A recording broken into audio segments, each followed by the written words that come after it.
Unadhani sasa inawezekana ulichokitaji ikawa na athari, kwa maana kwamba kuchoka kulikuwa na athari kulipelekea kile tulichokiona. Lakini kipi ambacho kiliuathiri mchezo kwa kiwango kikubwa zaidi?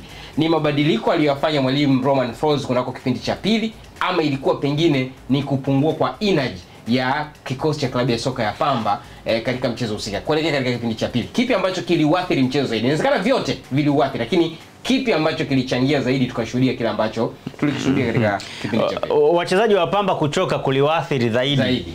Ukapelekea Yanga kupata matokeo kirahisi zaidi kuliko mabadiliko ambayo mwalimu aliyafanya.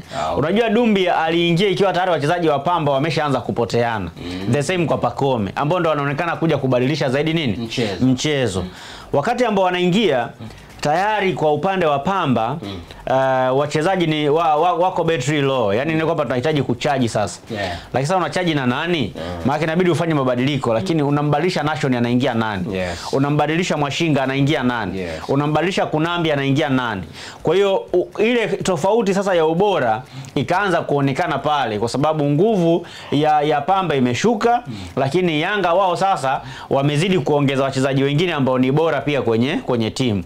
Kwa hiyo ule uchovu wa Pamba Jiji ukawanufaisha Young Africans, na ndio maana wachezaji ambao walikuja kuingia kipindi cha pili wakaonekana kucheza vizuri zaidi, kwa sababu pia walipata maeneo mengi ya kupita wazi. Mtazame Mudathiri anaweza kadribble mpira hata mita kadhaa mbele. Mtazame Pacome anaweza kadribble mpira mita kadhaa mbele. Dumbia anaweza kukaa na mpira mpaka sekunde 5-6 hakuna mtu ambaye anamkaba.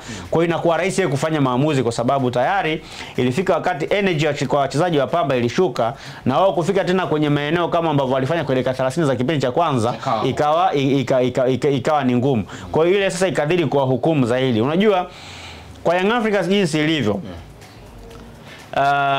zipo timu nyingi ambazo tutafungwa na Yanga, sio kwa sababu wamezidiwa kimbinu na Yanga, ila ni kwa sababu wamezidiwa ubora na Yanga.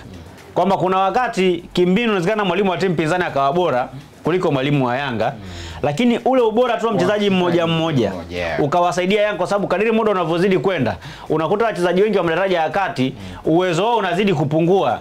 Sasa kadiri uwezo unavyozidi kupungua ndivyo ambavyo ile timu bora inazidi kupata nafasi ya kufanya vitu bora zaidi.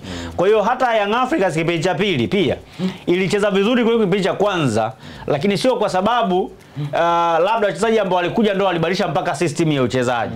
No, ila kipindi cha pili ule ushindani wa Pamba ambao ulitoka kwenye kipindi cha kwanza kwenye dakika 30 za kwanza ulipungua kiasi kwamba kwa Yanga kukawa kuna uwepesi wa kufanya vitu vingi vizuri, na kwa sababu hakuna upinzani mkubwa ambao wanakutana nao.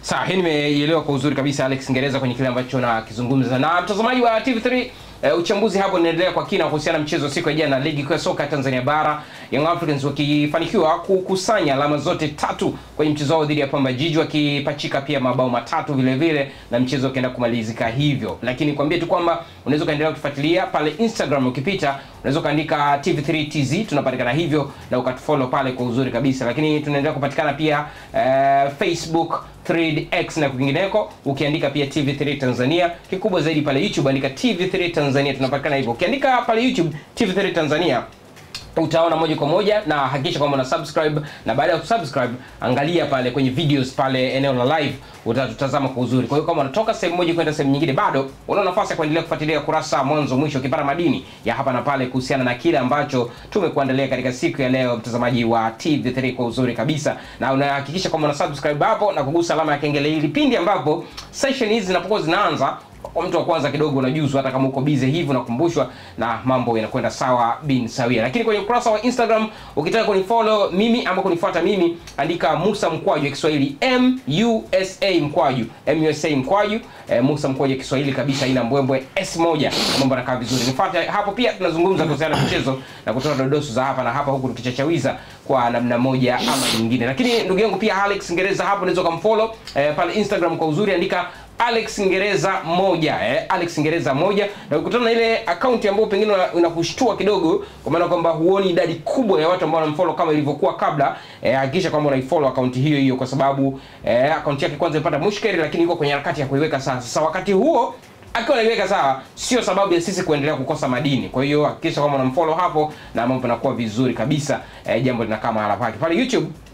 Kumbuka tuandikie, tutasoma kile ambacho umetuandikia kwa uzuri kabisa na mambo yatakaa bulbul. Alex Ngereza, tuendelee kumulika na kutazama kuhusiana hii. Turudi sasa kwenye performance za wachezaji ambazo tuliziona baada ya kuzungumza general ya kile ambacho tulikiona walichokifanya Pamba Jiji, lakini pia Young Africans tumegusia hapo kile kilichowabadilisha kuelekea kwenye kipindi cha pili na vitu vingine kama hivyo. Alex, mimi nitasema hii. Siku ya jana wakati natazama mchezaji mmoja mmoja, nikawa namtazama Musa Bala Conte. Nikapata nafasi pia kumtazama Kelvin Nation. Kwangu mimi, huyu ni mimi sasa. Baada ya kutazama kwenye kile ambacho alikifanya kwa kuzingatia mchezo wa jana, nikawa namuona kama Kelvin Nation ni material zaidi ya Yanga kuliko Bala Conte. Yaani kwa kile ambacho alikifanya kwenye mchezo wa jana, nikawa namuona Kelvin Nation ni material ya kucheza Young Africans zaidi kuliko Musa Bala Conte kwa kile ambacho alikifanya. Sasa hebu wewe nipitishe kwenye jicho la kiufundi performance ya Musa Bala Conte kunako siku ya jana.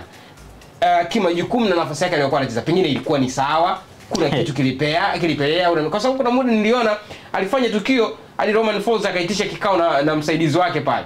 Ilikuwa kipindi cha kwanza alibutua mpira mmoja hadi Roman Falls, nikaona anaenda kuongea na kwanza nikuongezee kitu kimoja hapo. Ukumbuke Yanga wali attempt kumchukua Kevin Nation kwa hiyo kwa mimi ninavyomtazama Musa Bala Conte ni mchezaji mzuri, ila sio mchezaji wa kucheza Young Africans. Ni mchezaji mzuri lakini sio mchezaji wa kucheza Young Africans. Inawezekana au sijui kama nimekuelewa vizuri. Basi ngoja niweke hivi. Musa Bala Conte ni mchezaji mzuri lakini bado hajafika kwenye ile quality ya kucheza kwenye kikosi cha Young Africans. Daraja lake liko chini. Daraja lake liko chini na Yanga inahitaji mchezaji wa daraja la juu zaidi.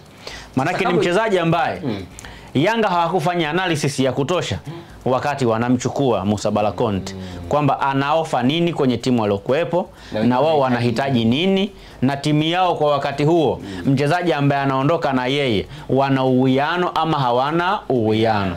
Kwa hiyo hawakufanya research ya kutosha. Yaani ndio ile kwamba unaacha mchezaji mzuri, unachukua mchezaji wa kawaida. Ndio kitu ambacho wamekifanya Yanga. Yaani kwa performance ya Musa Bala Conte mara 100 au mara 1000 wangebaki tu na Halidi Aucho pamoja na kwamba anaonekana kama umri umekwenda, lakini ana uwezo wa kukupa kitu bora kuliko Musa Bala Conte. Hiyo pesa ambayo ameitumia kumpata Musa Bala Conte wangeitumia hata kumpata walau Kevin Nation, angekupa kitu kizuri kuliko Musa Bala Conte.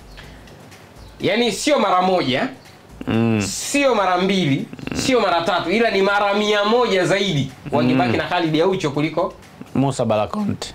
Kwa hiyo uwezo wa Bala Conte ni kama 1 ya 100 ya Khalid Aucho. Ya 1 ya 100 ya Khalid Aucho. Nadhani wote tumemwona kwenye game ambazo amecheza. Tunasema mpira unachezwa uwanjani, kila mtu anatazama. Mchezo wa wazi huu. Ni mchezo wa wazi. Na watu tunaona. Na ili uweze kuwa mchambuzi mzuri pia usitazame tu matokeo. Tazama small details, yani vile vitu vidogo vidogo. Hizo zinamata, hizo zinaleta vitazame kwenye mchezo. Haiwezekani mchezaji ndani ya dakika 20 anapiga pasi inayofika 1. Napiga pasi 1? Nimesema tu. Sawa. Na Kevin Nation kama vile alikata sana umeme. Of course Nation jana alifanya kazi kubwa sana. Mpaka Lassana Koma mwenyewe ukiondoa bao ambalo alimelifunga. Unajua sisi pia Tanzania, ngoja tu nikwambie kitu kimoja. Hata Lassana Koma jana hajaonyesha uwezo mzuri. Lassana Koma? Lassana Koma hajaonyesha uwezo mzuri. Ameonyesha ni mchezaji amecheza kwenye kiwango cha kawaida tu, yani kama ni mchezaji wa kawaida tu. Na quality yake unaweza kuipata tu Tanzania kwa wachezaji wengi.